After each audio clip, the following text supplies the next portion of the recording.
Test small, learn big. That's what I would call it. Because I think when we're testing small, we can be quick, we can be cost effective, and we can also adapt and learn so much faster. So it's like the faster I try, the faster I learn. And the faster I fail, the quicker I win. And all of that comes from this idea of test small, learn big. Hello, fabulous person. Beate Chelette here, the Growth Architect. Welcome back to the Business Growth Architect Show, where we bring you cutting-edge business strategies from some of the world's most successful entrepreneurs, business transformation experts, and visionaries who want to help you to scale your impact. Look for one tangible strategy that you can take back and implement right away. And now back to our guest. Welcome back, everyone. This is your host, Beate Chelette, and this is another episode of the Business Growth Architect Show. Today, I have an exciting guest who will talk to you all about money, making an impact, and all kinds of powerful things on how you can grow, build, and scale your business even further. Without much ado, Ken Coleman is in the house with me. Ken, tell everybody what they need to know about you, and welcome to the show. Well, thank you for having me. And they need to know what your name means. You just dropped that on me, and I think that's bonus content. Before we talk about me, folks, you need to know what this lady's name means. It's unbelievable, and all of a sudden, I feel so unworthy to have the name Ken. But I'm excited to be with you. I get to help people, whether they're leaders or whether they be people who are, let's call them workers. I get to help people figure out what it is that their unique role is as it relates to work. What's your unique role? And I believe everybody was created to fill a unique role that is absolutely needed. It's really valuable. And so I get to do that through a syndicated radio show, television interviews, YouTube, podcast, books, assessments, all kinds of resources. So that's a quick thing on me. But again, I wish my name was as cool as yours. All right, fine. Now that you gave me this absolute amazing setup. So my name Beate comes originally from the Latin origin Beatus. So if you ever go to the Vatican and you look up in the Basilica St. Peter's, it says Beatus, and it means the bringer of gladness, the Holy One, the God sent. I always joke, clearly my parents had very high hopes for me. Yes. So there you go. that's the story. You have to tell, think about you and your relationships. Well, my name means God sent. So, you should be happy to be with me. I think it's an absolute game changer. I love it. And I think you do bring people gladness. So that's why we're here today. Yes, I certainly am here as a sharer of information and to make sure that a lot of the good stuff that I learned from people like you and Ken sounds very modest, but if you check him out, he literally is like everywhere. And so is about when we talk about strategy, right? It is important to know that there's mindset, there's growth, there's strategy. We do a lot of strategy work. So Ken, in your work, what importance does strategy play in your work, and what is strategy for you? Yeah, that's a really good question. I think strategy for me is I look at it very holistically.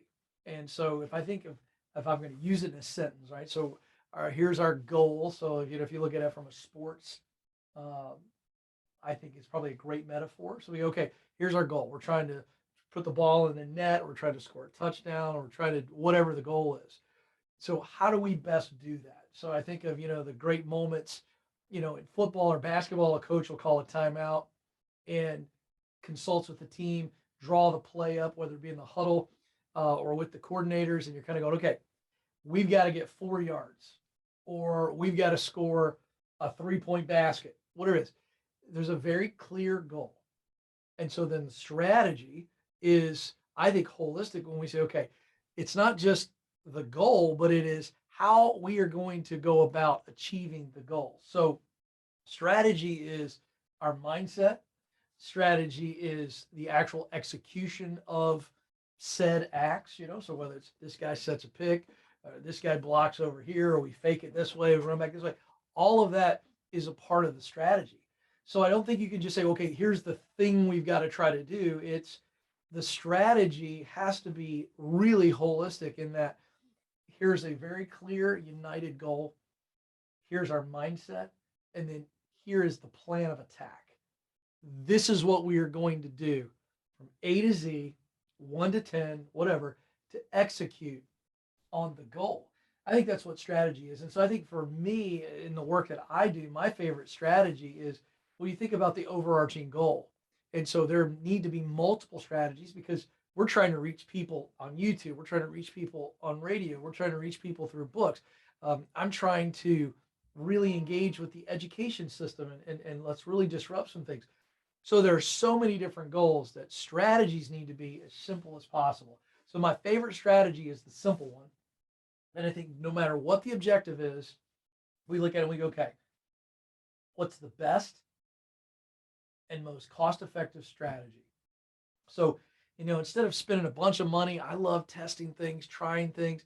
So I want to go at something. My first and favorite strategy is what's the quickest, most efficient, cost effective way to take a shot at it, to stab at it. Let's see. Because in the world that I'm in, as it relates to content and affecting change, well, at the end of that is people. And so at the end of the day, you don't know how a person is going to receive messaging. You could certainly have some ideas, you could have some data, but you really don't know. And so I think for me, in the world that I'm in, quick, effective, cost effective, it's not expensive.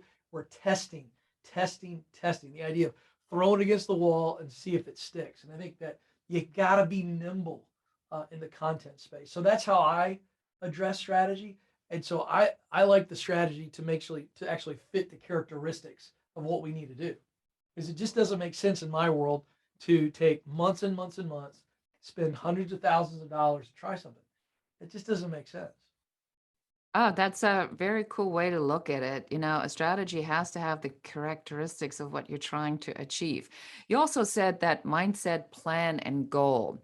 So, it's perfect lead for me to talk about some of the other things I'm really passionate about, is because people think that in business is all about hardcore strategy, right? It's like you got to do it, you got the numbers. But you just said mindset. So how does that play into the strategy? Why is it even in the same sentence for you? Because there's this old phrase that kind of has a military connotation or context to it: burn the ships. And if you've ever heard that phrase, to burn the ships, it means, look, we're going all in, and this is the island we're going after. We're going to take over the island, and we're so committed to it that we're going to burn our ships. We're not going to leave them out on the shore. There is no return, is essentially, it's a romantic way of saying it, but it really is, I think, what I'm talking about when I talk about mindset of a strategy. Because if I go into something and I'm not fully committed, and I'm leaving myself an opportunity to back out, I'm leaving an exit strategy, well, that's fine, but you're not fully committed. And I just think that, when we test small, try small, like I talked about, well, then, there's no major loss there.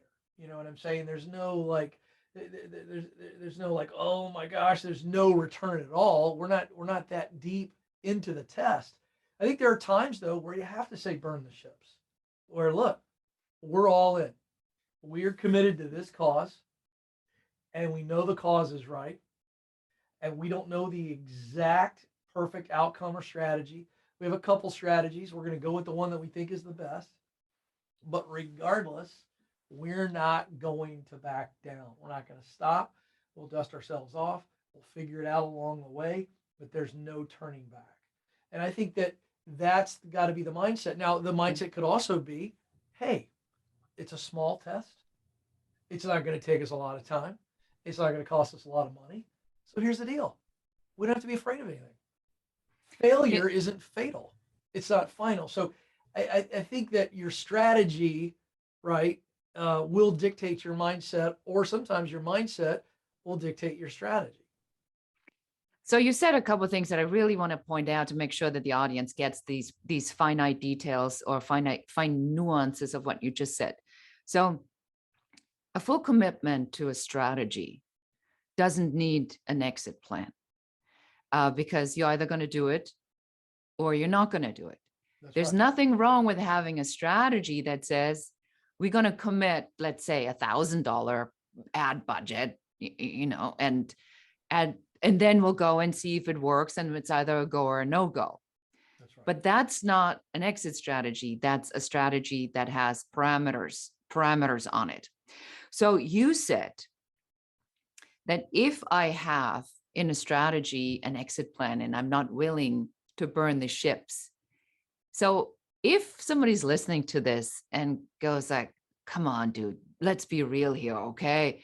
Uh, I'm just doing my best. I'm just trying. What are you going to tell them? Well, great. Keep trying. I mean, therein lies the heart of, trying to figure out what strategies work for you, what don't work. I mean, this idea that you're going to get one great strategy and it's going to work. I mean, that just doesn't happen as much as I think people would like to think that it does. And I think that you have to look at again, the size of the try. Let's call it that. So depending on the size of the try, well, Ken, I'm just trying. Well, okay, are you trying small? Are you trying big? And why are we trying small or why are we trying big? And are you trying big instead of you should be trying small? And I think that I got to tell you, I mean, I'd almost always, without knowing anything, say to that person, because I hear the heart you're trying to conjure up in the question. I go, try small, like keep trying small. Like let's get some strategies going for a small win, and step back and go, okay, what did we learn from that? What did we do right? What did we do wrong? What was missing? What was confused? This is the heart of the entrepreneur. It's like if you're going to win in leadership or in entrepreneurship, it's going to come down to I'm going to have to operate with what I think is the best plan, which we're calling strategy, based on the outcome that I think we got to try to get.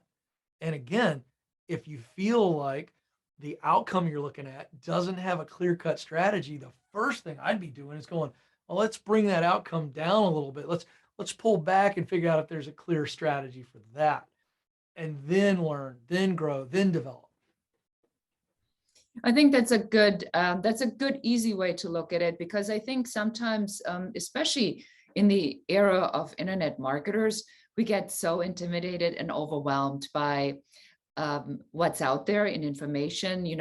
I got my click-through rate to X% and I increased that, and then you can't make it happen, and you get kind of like all frustrated with it because you cannot do that at that level.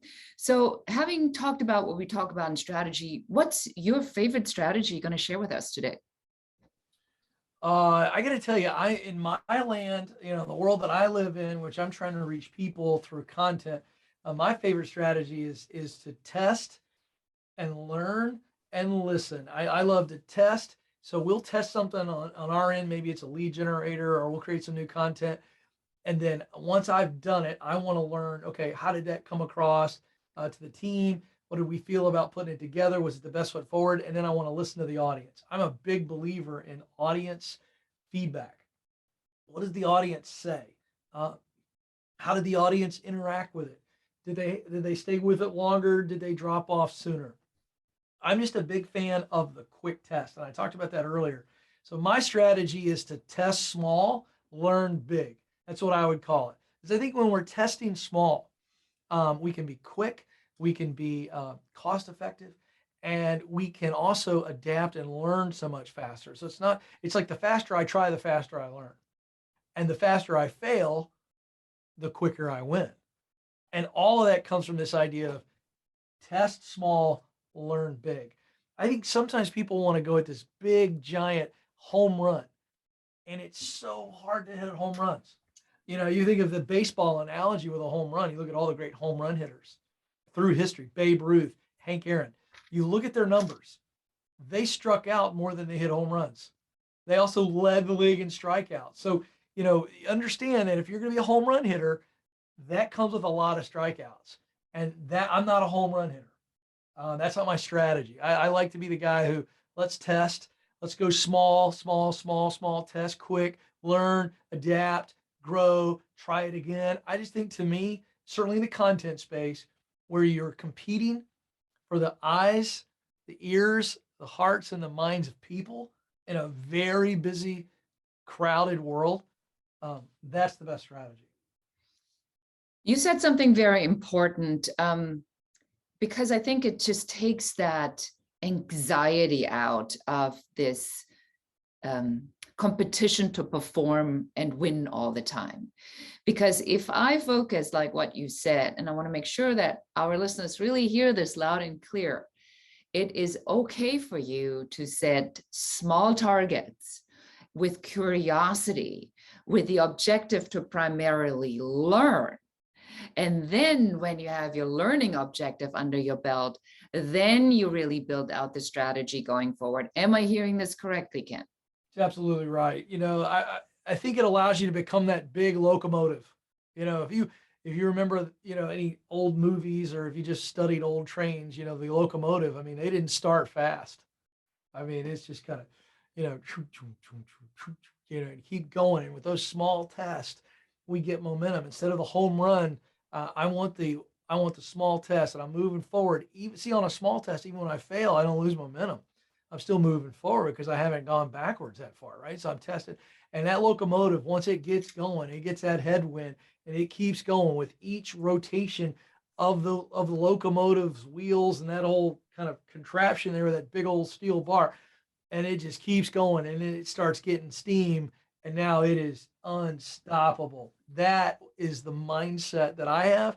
That's why I think those small tests, small strategy, winning that way creates momentum, really unstoppable momentum once you've taken all those learnings, all those small successes, and turn them into big wins. There's no stopping that train. Unstoppable momentum. I love that, because any momentum is momentum, and if the judgment goes out, it's much easier. So you do so much for so many people. Is it about impact for you? Is it about money? What is it about for you? What motivates you?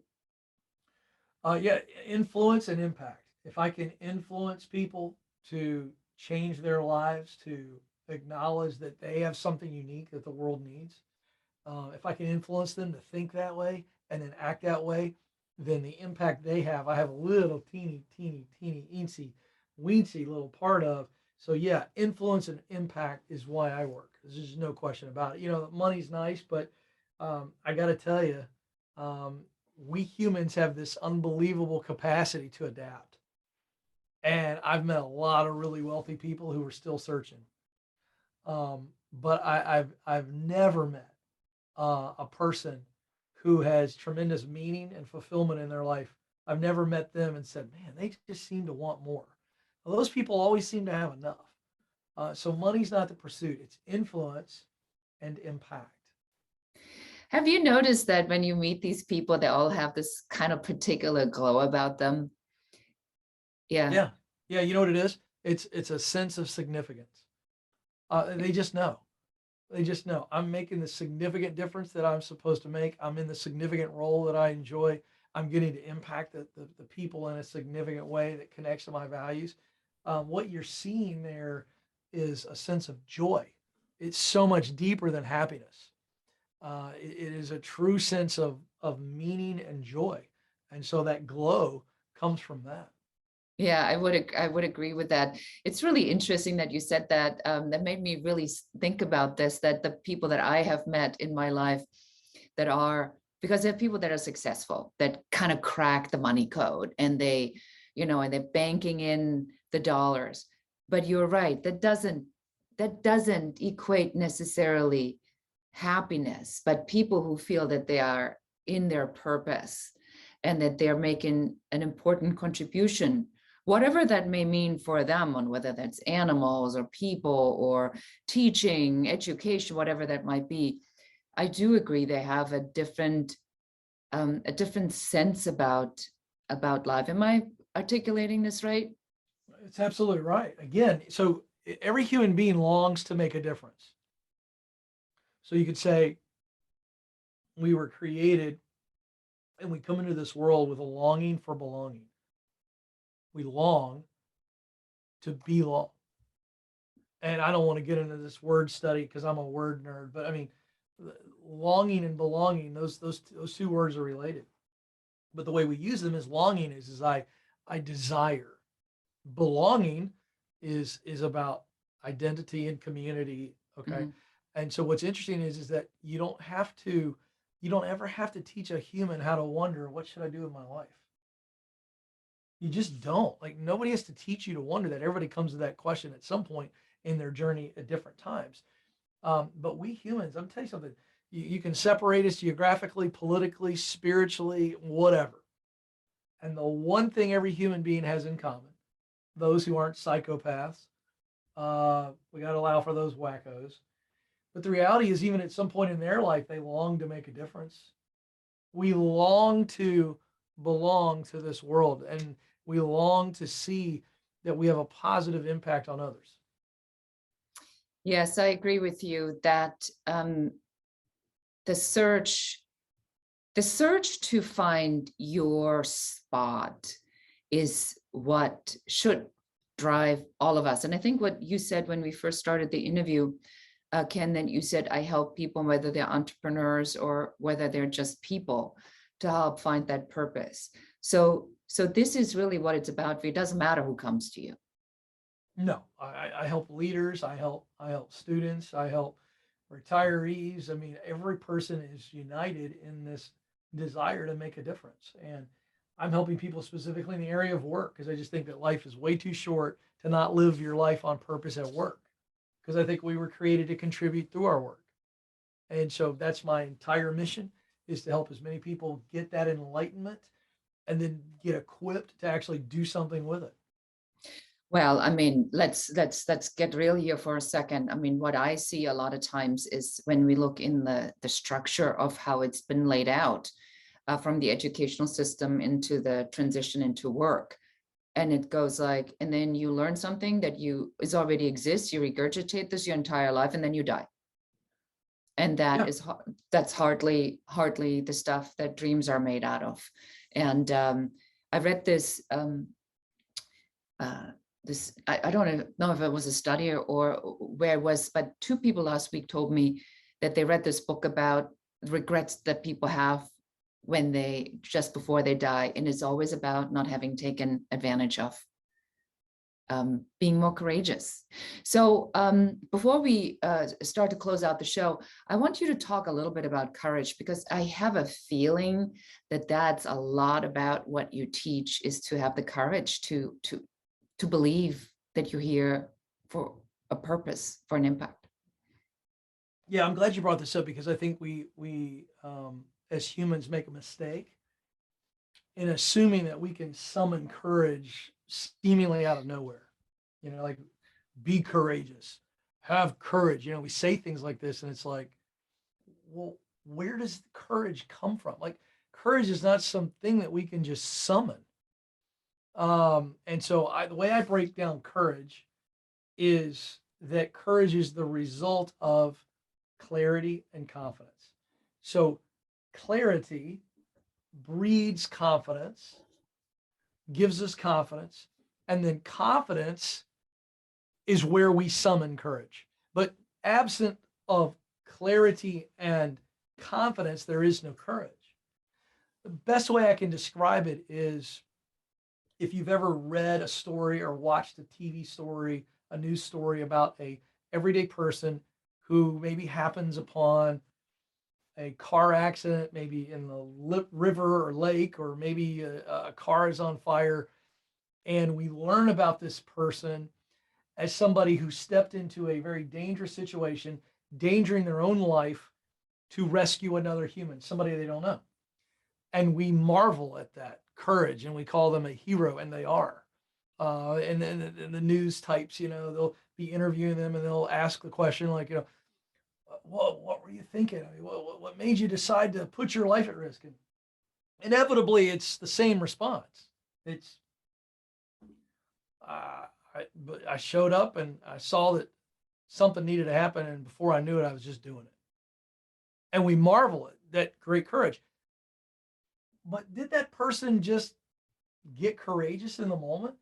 Or did they come up on a scene and instantly get tremendous clarity that this person, this stranger is in this car and their life is at risk. And if somebody doesn't do something now, they die. That's clarity. It has to happen now, right? And they realize there's nobody else here. It's just me. Do I think I can do it? I can do it. There's confidence. I think I can do it. I think I can pull it off. And before they know it, they've put themselves in danger. They put their own life at risk to rescue the life of a complete stranger. Unbelievable courage. I would submit to you that when someone is extremely clear on why they must do a thing and that they can do the thing, that's confidence. So clarity first. I must do this. This must be done. Do I think I can do it? I think I can do it. I can do it. I know I have what it takes. That's confidence. And then they step into fear. They step into doubt and they act courageously. But you can't summon courage absence of clarity. Clarity gives confidence. Confidence gives courage. It's brilliant. I sometimes say that courage is the audacity to not give up, right? That you sometimes get to the point where it's anything but this. But you're right. Courage doesn't. You're right. Somebody can't just say, "Hey, I'm just gonna have courage now. Hey, courage, come on over here." Right, but right, it's right. it's more like, you know what? I really need to change something. I really want to step out of this. I really feel this needs to get done. I'm gonna just have to figure out how to go about it, and then really step into that. I love that. So Ken, how can we find out more about you, and how can we learn more about all the things that you do and the content that you make available? Well, the easiest way is to visit the website, kencoleman.com. That's where you can connect with me on social media, which is at Ken Coleman on Instagram. Of course, all the other social media platforms. The show in all of its different formats and locations, you can get that information there as well. And, check out all the resources. We have free resources. We have a bunch of paid resources, including my best-selling books, From Paycheck to Purpose and the Proximity Principle. So kencoleman.com, best place to go. And for those that, if you feel like, hey, maybe I'd like to ask you a question live on the air, we can change your name, change your location to protect the sensitivity. We'd love to answer your question live. So check it out on the Ken Coleman Show. Thank you so much. It's been really awesome having you on the show. Any last words you want to leave our audience with? Well, I got to tell you, I've done lots and lots of interviews. Nobody with a name as awesome as yours. You lived up to it. You brought gladness. I got to tell you, it was unbelievable. Thank you so much for having me. Thank you so much for being here. And that's it for us today. Thank you for listening and watching the Business Growth Architect Show. I enjoyed having you here. And for accountability, just take one of the strategies that you have heard, one thing that you can implement in your business immediately. Please leave comments. Don't forget to like and share this show. And if you have any questions about business, please put them in the comments. We are here for you. We're here to support you and help you to grow, build, and scale your own business. For more advice, please check out our website in the show notes below. Thank you again. This is Beate Chelette, the Growth Architect, and goodbye.